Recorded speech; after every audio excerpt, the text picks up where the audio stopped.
Praise the Lord. சந்தோஷமான நல்ல காலை நேரத்துக்காக கர்த்தருக்கு நன்றி சொல்லுகிறேன். அதிகாலையில் என்னை தேடுகிறவர்கள் என்னை கண்டடைவார்கள் என்று ஆண்டவர் சொல்கிறார். இந்த அதிகாலை வேளையிலே கர்த்தருடைய சமூகத்தில் வந்திருக்கிறோம். நிச்சயமாக ஆண்டவர் நமக்கு வெளிப்படுவார். அவருடைய வல்லமையை நமக்கு காண்பிப்பார். அவருடைய மகிமையை நம்மாலே காண முடியும். கர்த்தர் நம்முடைய நடுவில் உலாவுவார். அவர் நம்மோடு இருக்கிற தேவன். என் நாமத்தை பிரஸ்தாபமாக்கும் எந்த ஸ்தானத்திலும் நான் வந்து உங்களை ஆசீர்வதிப்பேன் என்று சொன்ன கர்த்தர் உண்மையுள்ளவராயிருந்து நிச்சயமாக இந்த காலை வேளையில் நம்முடைய நடுவிலும் வந்து நம்மை நிறைவாக ஆசீர்வதிப்பாராக. நம்முடைய சிந்தனைக்காக நாம் தெரிந்து கொண்ட வேத பகுதி எபேசியர் 2வது அதிகாரம் 3வது வசனம். அவர்களுக்குள்ளே நாம் எல்லாரும் முற்காலத்திலே நமது மாம்ச இச்சையின்படியே நடந்து நமது மாம்சமும் மனசும் விரும்பினவைகளை செய்து சுபாவத்தினாலே மற்றவர்களைப் போல கோபாக்கினையின் பிள்ளைகளாக இருந்தோம்.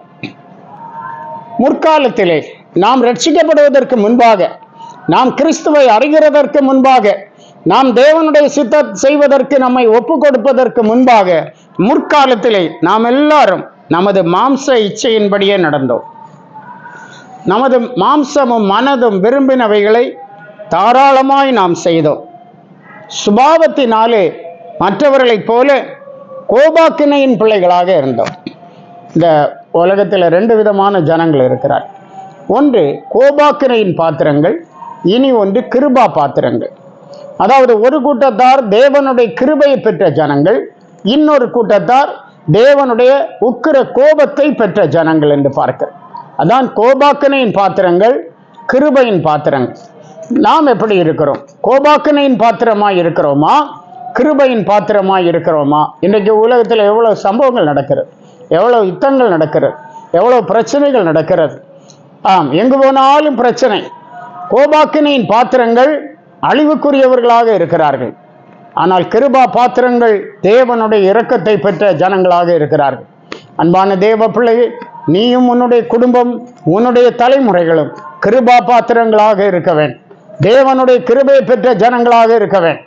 தேவனுடைய இரக்கத்தை பெற்ற ஜனங்களாக இருக்க வேண்டும். அப்போது சாத்தான் உங்களை அழிக்க முடியாது, சத்ரு உங்களை தொட முடியாது. கர்த்தர் தம்முடைய கிருபையை உங்கள் மேல் வைப்பார். பூமிக்கு வானம் எவ்வளவு உயரமாய் இருக்கிறதோ அவருக்கு பயப்படுகிறவர்கள் மேல் அவருடைய கிருபையும் அவ்வளவு பெரிதாய் இருக்கிறது என்று ஆண்டவர் சொல்லுகிறதை நாம் பார்க்கிறோம். முற்காலத்திலே நாம் மனதும் மாம்சமும் விரும்பினபடி மாம்ச இச்சைக்குள்ளே நடந்தோம், கோபாக்கினையின் பிள்ளைகளாக இருந்தோம். 2வது வசனத்திலே அவைகளில் நீங்கள் முற்காலத்திலே இவ்வுலக வழக்கத்திற்கேற்றபடியாகவும் கீழ்ப்படியாமையின் பிள்ளைகளிடத்தில் இப்பொழுது கிரியை செய்கிற ஆகாயத்து அதிகார பிரபுவாகிய ஆவிக்கேற்றபடியாகவும் நடந்து கொண்டீர்கள். ஆகாயத்து அதிகார பிரபுவாகிய ஆவி, தேவ ஜனங்களுக்கு வானமண்டலங்களில் உள்ள பொல்லாத ஆவிகளின் சேனைகளோடு யுத்தம் உண்டு என்று வேத வசனம் திட்டமாக சொல்லுகிறது. நான் ஜெபம் பண்ணி சாத்தானை ஜெயிக்க வேண்டியது இருக்கிறது, யுத்தம் பண்ண வேண்டியது இருக்கிறது. அந்த ஆகாயத்து அதிகார பிரபுவாகிய அந்த அந்தகாரத்தை ஜெயிக்க தேவ பிள்ளைகள் யுத்தம் பண்ணுகிறவர்களாக இருக்கிறோம். 2வது அதிகாரம் 1 வசனத்திலே அக்கிரமங்களினாலும் பாவங்களினாலும் மரித்தவர்களாயிருந்த உங்களை உயிர்ப்பித்தார். இப்படி சத்ருவுக்கு அடிமைப்பட்டு, பொல்லாத ஆவிகளுக்கு அடிமைப்பட்டு, மனதும் மாம்சமும் விரும்பினவைகளை செய்து கோபாக்கினையின் பிள்ளைகளாயிருந்த நாம் அக்கிரமங்களினாலும் பாவங்களினாலும் மரித்தவர்களாயிருந்தோம்.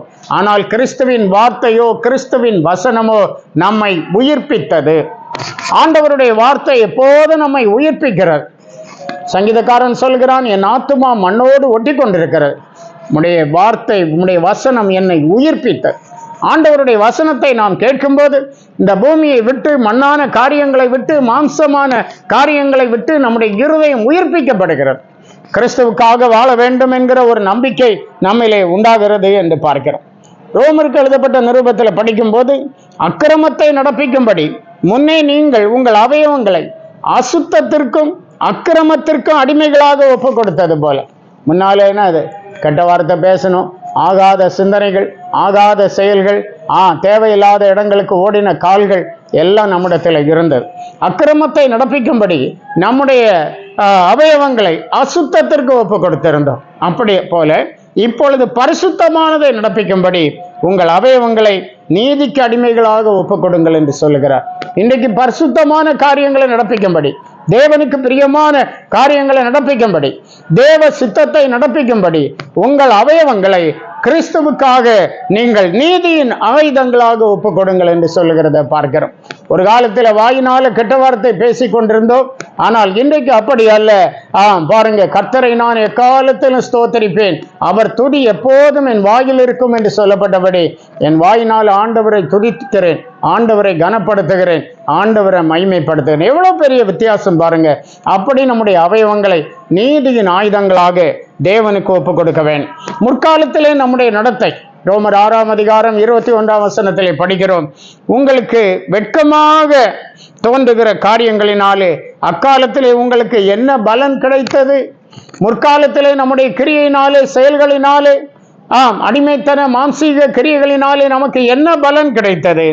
அதை நினைத்தால் இன்றைக்கு நமக்கு வெட்கமாக இருக்கிறது. நானா இப்படி பேசினேன், நானா இப்படி நடந்தேன், நானா இப்படி செய்தேன் என்று நமக்கு வெட்கமாக இருக்கிறது. அவைகளின் முடிவு மரணமே என்று சொல்லுகிறார். பாவத்தின் சம்பளம் மரணம். ஆகவே அன்பான தேவ பிள்ளையே, இந்த காலை நேரத்தில் மனம் திரும்பி ஆண்டவருக்கு பிரியமாய் பாவங்களை அறிக்கையிட்டு, ஆண்டவரே என்னை மன்னியும், நான் பரிசுத்தமாய் உமக்காக ஜீவிப்பேன் என்று சொல்லி நம்முடைய அவயவங்களை நீதியின் ஆயுதங்களாக தேவனுக்கு ஒப்புக் கொடுப்போம். கர்த்தர் உங்களோடு இருந்து உங்களை மேன்மையாய் நடத்துவாராக. ஜெபிப்போம். கிருபை இரக்கம் நிறைந்த எங்கள் பரிசுத்த பிதாவே, நாங்கள் துதிக்கிறோம். நீர் கிருபையாய் உம்முடைய குமாரன் மூலமாக, அவருடைய இரத்தத்தின் மூலமாக எங்கள் பாவங்களை மன்னித்து எங்களை பரிசுத்தம் உள்ளவர்களாக மாற்றி இருக்கிறேன்.